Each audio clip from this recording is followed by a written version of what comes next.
It's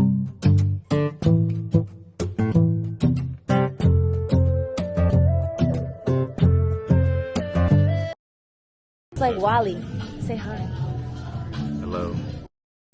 Was shared. I'm a game designer, an experienced designer. I'm a writer, so my background is in the physical sciences. I started out in marine biochemistry, sort of moved through a lot of different things haphazardly.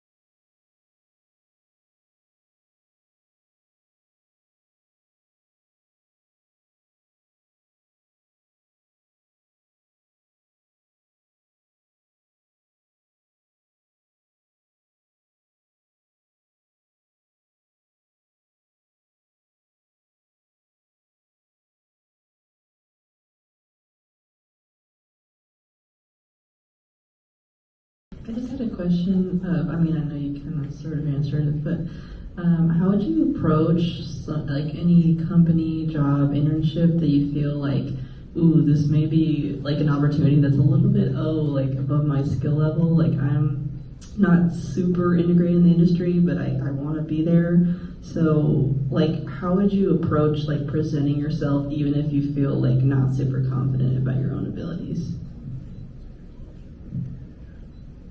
I would say your passion for it.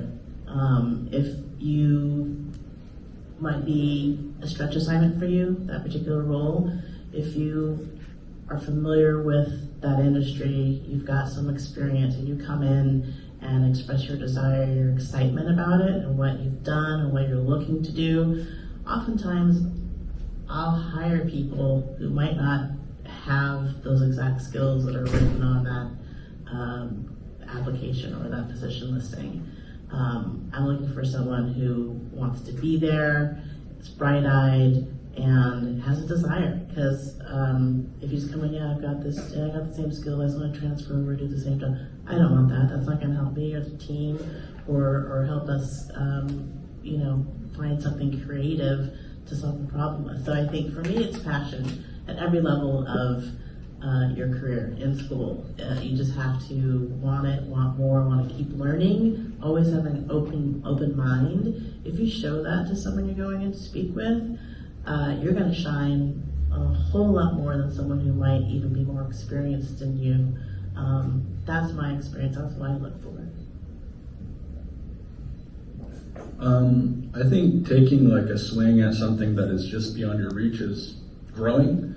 That's how you grow, is my whole life is trying to pitch myself on things that are just beyond what I'm currently capable of doing. Because when you rise to the challenge, suddenly you are at that level. And even when you take a swing and you fail, let's say, you still have that information to take back. What could I have done better this time? What did the person who got the job, what did they have? And sometimes that's not relatable, because sometimes it's a political thing. Sometimes they know the boss. Sometimes, yada, yada. But all this stuff is important experience for you to have as you enter into whatever profession you land in. Is going for it, trusting that you have enough to get there, and then from there to have the ability to grow. These are all skills, and being adaptable and taking the swings are really, really important to, that is literally growth. So. There are so many different factors that could lead to landing an internship or not. And so, or a job or not. I would encourage everybody to not tie your value and worth to outcomes. That's just a life thing. Outcomes will take care of themselves if you bring your passion and your excellence and whatnot. And then again, we're dealing with people on the other end of decisions, right? So they may have, you know what, you kind of look like my ex-girlfriend. I'm not even gonna hire her, whatever. You know what I mean? That's real stuff, because we're dealing with real people. So trying to divorce yourself from the outcome and enjoy the process. There you go. But yeah, I agree with that. That's a better way to put it. Also, I'll say this because I was not the best at this. capitalizing on any opportunities you can make personal connections with people. To Lori's point, and everyone's combined. It's like if there's an event happening, and there may be a few people in the industry that you want to get into that are going to be there, try and get yourself there. I wasn't the best at it, but I know friends of mine that it's like they went to Comic-Con or something and changed their life.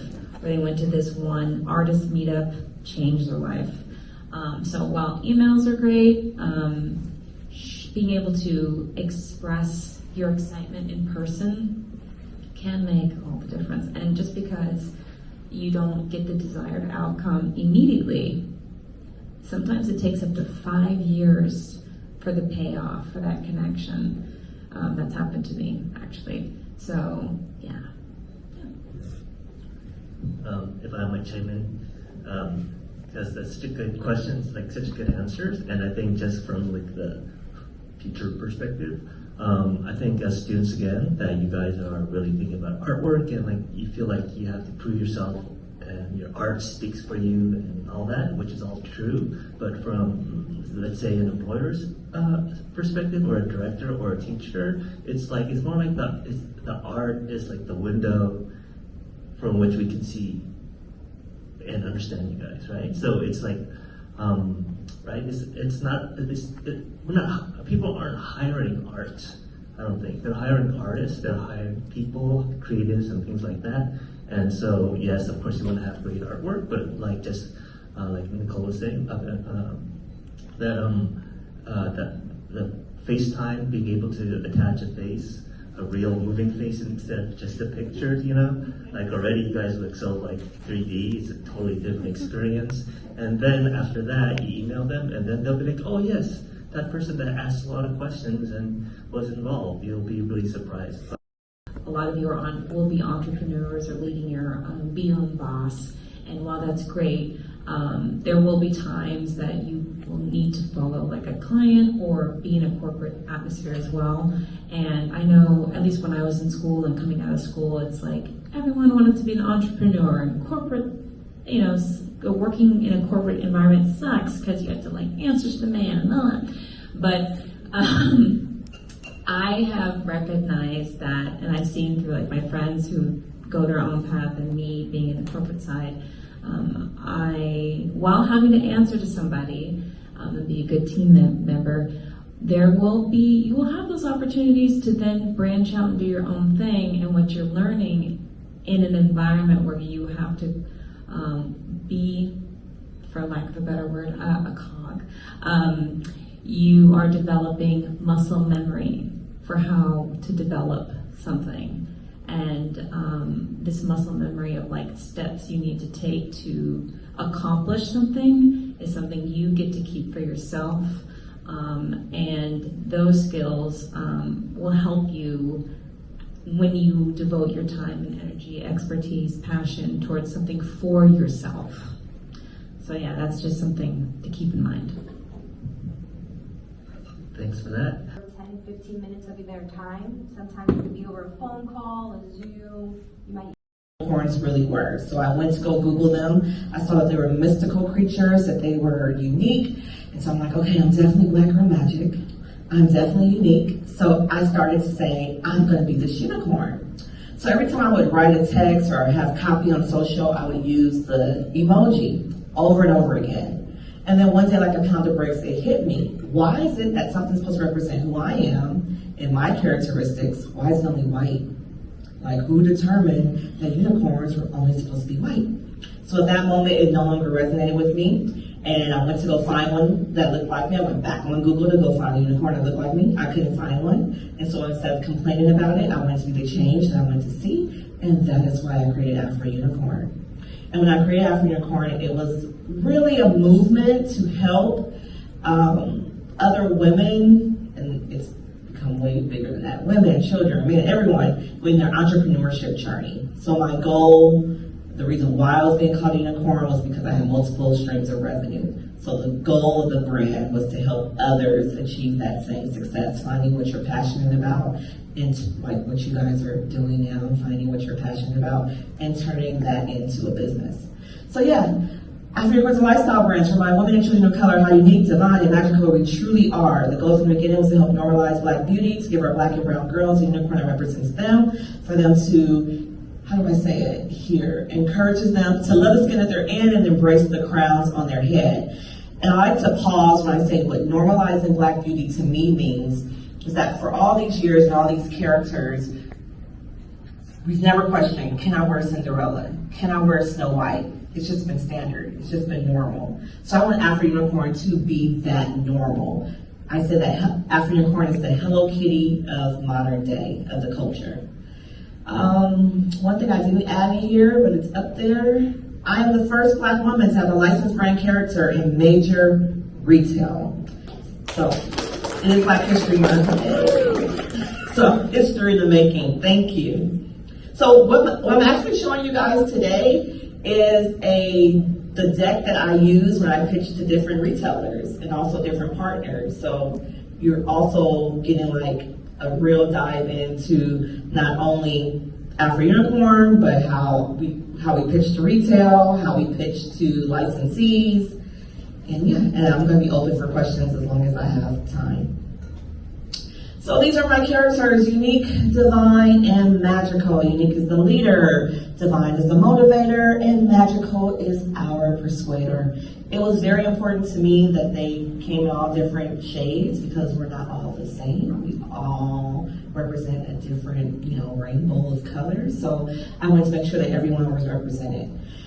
This is really important for me to be able to develop the characters for Unique, Divine, and Magical. I'm actually headed to Kids Screen tomorrow morning in Miami, where we're pitching our animated series. We've already signed a deal with an animator, but now we're pitching the actual show, so I'm excited about that.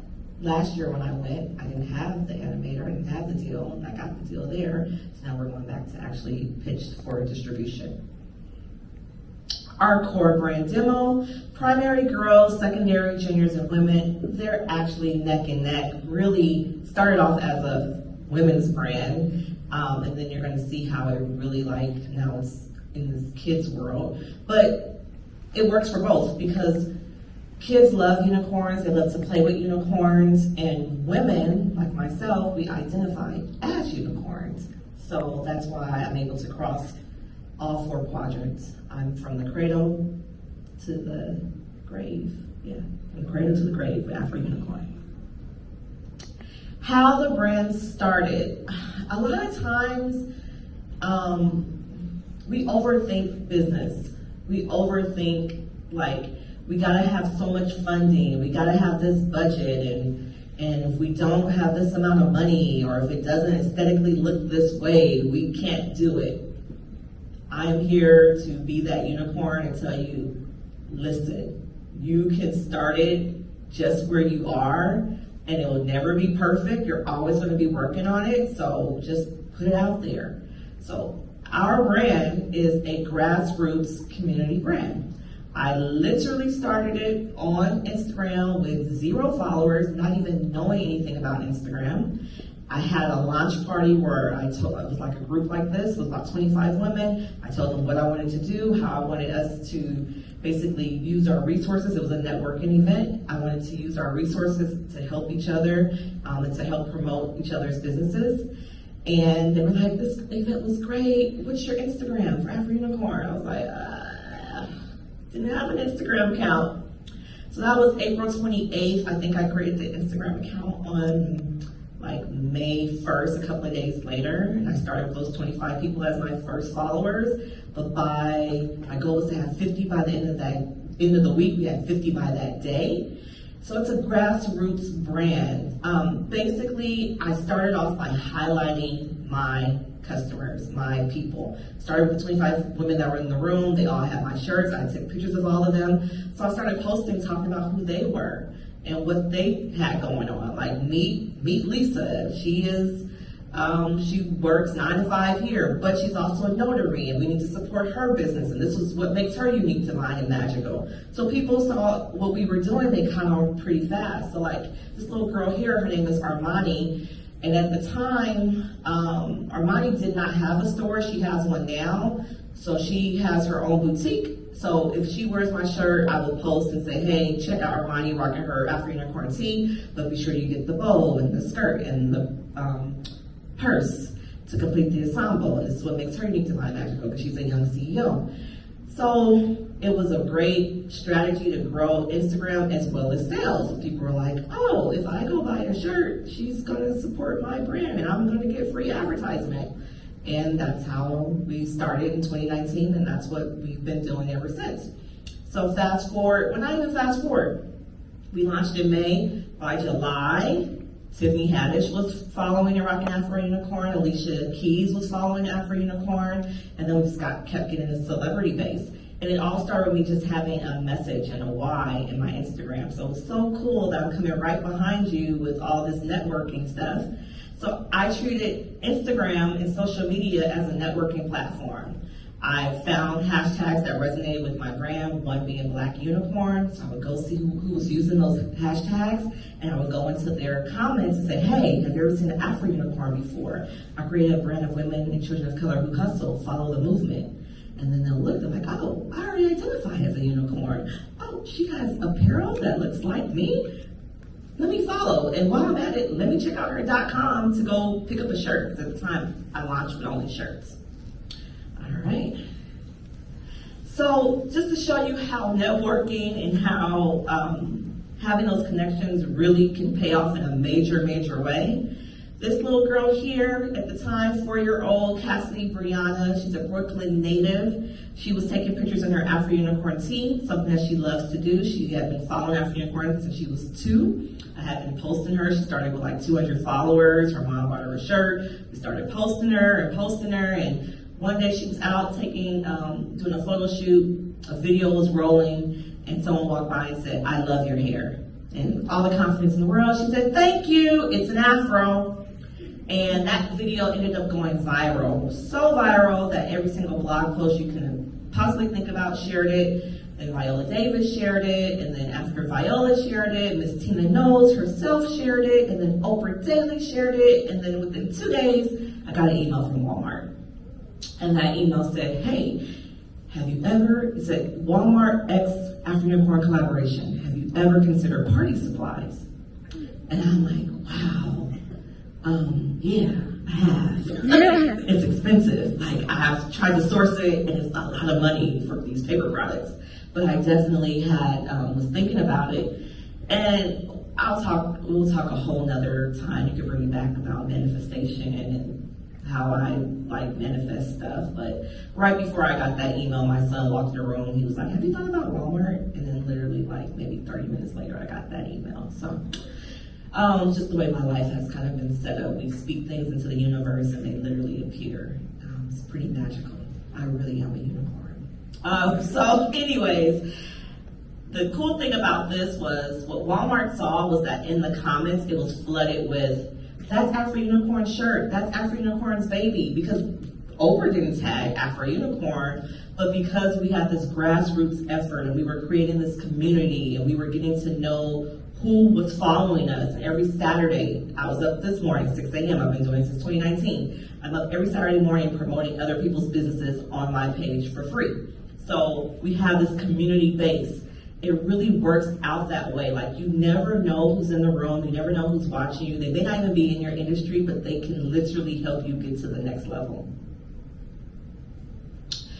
So we got into Walmart through party supplies, and that's how I got introduced to the world of licensing. That particular merchant introduced me to my first two licensees, HER and Unique for party supplies. And I remember reaching out to the supplier. I said, hey, Yeah! Yay, our table. Thank you for participating. Thank you for the drum rolls. That's what you wanted. That's what you wanted. That's what you wanted. I don't know how it. Don't believe in there. I put in everyone's name alphabetically, and then I randomized to put them in different places on the middle. So I did random. Nigga's gonna show your logo in the back. Yeah. A little shout out. Just Like that? Yeah, if y'all step a little forward. Like a black dot. Yeah. All right, marker. All right, we got y'all. Thank you.